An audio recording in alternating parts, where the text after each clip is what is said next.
faced him again last night as well. This ball hit well to left field. Ball game over. Isaac Paredes starts the party for the Astros. Isaac Paredes walking them off with a blast into the Crawford boxes. We can see you. That's how the Astros walked off the Kansas City Royals last night. 2-1. A pitcher's duel. Gotta say, and sorry to all the baseball purists out there, a pitcher's duel in the month of May. Boo! Boo! Boring. It makes me tired. It makes me feel old because I get tired watching it. This is not to dump on America's pastime, the great sport of baseball. It's just a pitcher's duel without stakes sucks. A pitcher's duel with stakes, great. Playoff baseball. But regular season baseball, a pitcher's duel, or 1-1 going into the ninth inning, sorry, the suspense just ain't getting me. It's just not. But the Astros back in the win column, and they're back above 500. After another nice start by Framber Valdez, here's a piping hot Astros take to get you hot and bothered if you're hoping for World Series number 3 this year. I believe that between Framber Valdez,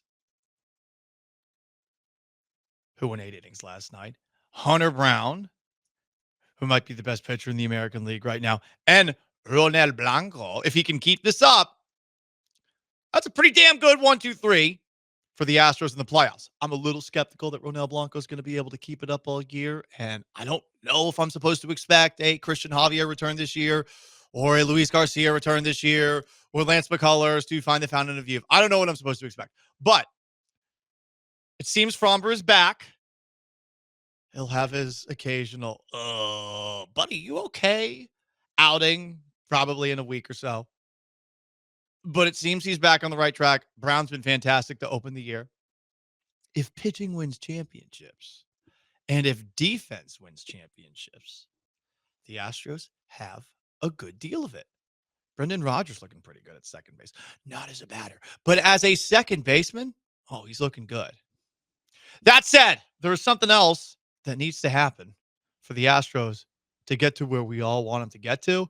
And guys, I'm sorry. I know the Astros are back above 500, and I know they just beat a playoff team last night, but I am concerned about their bats. Who's that? Is it a superhero? Who could it be?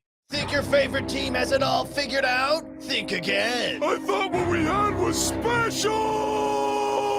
Sure, for now. Oh, God. Oh, man. Oh, God. Oh, man. Oh, God. Never fear. A superhero is here to remind you why your team's actually Up in the sky. It's a bird. It's a plane. It's Panic Man! Yes, it is I, Panic Man! There's too many guys in the lineup who suck! Christian Walker, boo!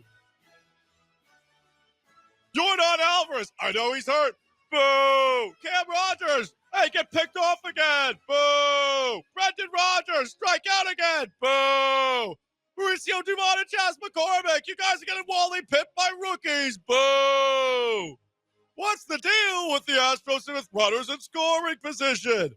First inning, runner on second, 1 out, Christian Walker. Yiner Diaz strikes out looking.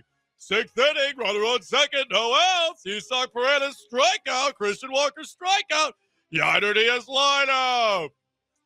Cam Smith, boo. How do you get picked off at first? Jake Myers caught stealing in the 4th inning. WTF, bro. And on top of that, Christian Walker missed a strikeout himself, 47 on the year. 30 have come with runners on base. Panic Man, not thrilled with the Astros offense. Away! So there you go. Look, the offense needs to wake up.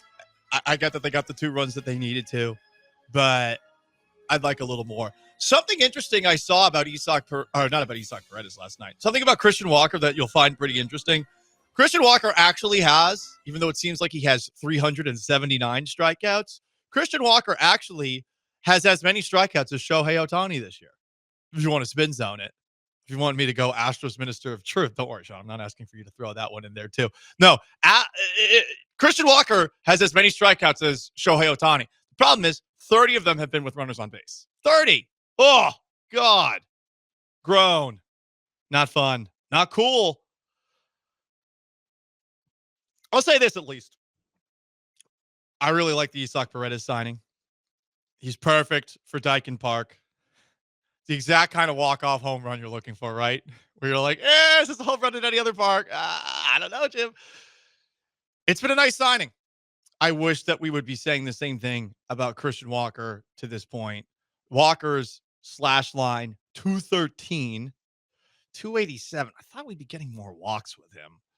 And a 353 slugging percentage. You want to talk about the hard contact. You can. His wins above replacement is 0. So I guess he hasn't been a net negative. But with Paredes, 265, a 383 OBP, slugging 422, and 805 OPS. Paredes has already been a success. Meanwhile, our guy, Jeremy Pena, friend of the Paul Gallant Show, the young rookie who back in 2022 was the reason the Astros won the World Series, I would argue, most desired Houston athlete amongst the ladies and perhaps folks who are allegedly like myself. Jeremy Pena, have my babies. You know, there's a lot of people out there who like old Jer Bear. Ever since Jeremy Pena has moved to the leadoff spot, which was on April 28th, he has played 14 games now. He is hitting 367. You want to get really, really excited? You want to get a little advanced statistics in there? He's hitting 380 on his batting average on balls in play, which means that he's actually a little unlucky. Slugging is 567. OPS 957. 3 homers, 10 runs batted in. All-star? Probably going to be hard to be an all-star for the American League, but all-star? If we get enough of the psychotic women who still want this man, even though he is happily taken by a soccer player, the women of Houston, Sean Mapes, they could get old Jeremy Pena in the All-Star game in a couple months after me. I thought you were going to go with the location. I was like, if Paul knows where the All-Star game is right now. I don't. I have no idea. I don't want to know where it is, just being honest here. I normally learn in a couple months, when probably 2 weeks out. Yeah, no, I think it's possible that Jeremy Pena can get people to stuff the ballot or get women to stuff the ballot box. Yeah. And then Jeremy they Pena want some other stuff in yeah. which is other people to stuff the ballot if Jeremy Pena votes. Yeah. He doesn't just want the women to stuff the ballot box. Right. He is a taken man, women. Yeah. And men of Houston. But if the women are only voting for Jeremy Pena, that could give him an edge against Bobby Witt Jr., who's in town right now. Oh, yeah. Listen, if there's a beefcake all-star team, I mean, Jeremy Pena's making it. Yeah. From what I've been told. From what I gather. I've been told. From what I gather. Exactly, Sean. So there you go. Cebu asks on YouTube, what happened to torpedo bats? Yeah, turns out that did not help. turns I think Mauricio Dubon's the one who's using it, and I mean, we're barely seeing him these days. Yeah. So listen, it's not like they're bad offensively. It's just they have a lot of bats that should be better. And if you just take a look at the lineup, I need more out of Yainer Diaz. Like Jake Myers over that same stretch since April 28th when Jeremy Pena moved to the leadoff spot, he's hitting 400. So, I mean, Myers is at least carrying his weight. It's the other guys, Altuve. It's a lack of Jordan. It's everyone else who's not doing their job. It's Walker. Right, Christian Walker. It's Jeremy Pena. It's Jake Myers. And it's Isaac Paredes at home. We need a little more. They're capable of more. When are they going to show up? Their top 3 starters and their bullpen. They're really good. 21-20. AL West certainly looking a little more imposing than in years past. Mariners have actually been, taking it to the Yankees. That's noteworthy.